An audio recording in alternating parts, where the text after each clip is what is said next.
As I said, ang trato namin with all of this is, siyempre marami. For example, falsification na ito. Yung ganito, dahil nag-report sila na completed. Hindi, kitang-kita naman na hindi completed. So immediately, that's a falsification. So that's already a very, very a big violation.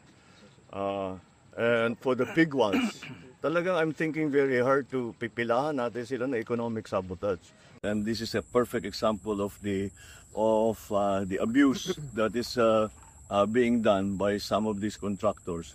And this is not, unfortunately, hindi lang ito ito na project na ganito. Kailangan pa natin tignan na mabuti lahat ng mga iba.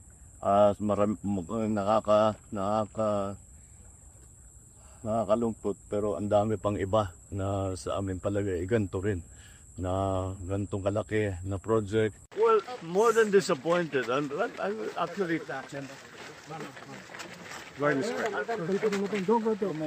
I'm getting very angry. It's what's happening here. Then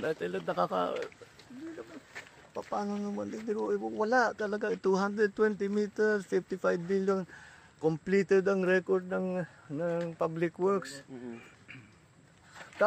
Walang ginawa, kahit isang araw hindi nagtrabaho, wala.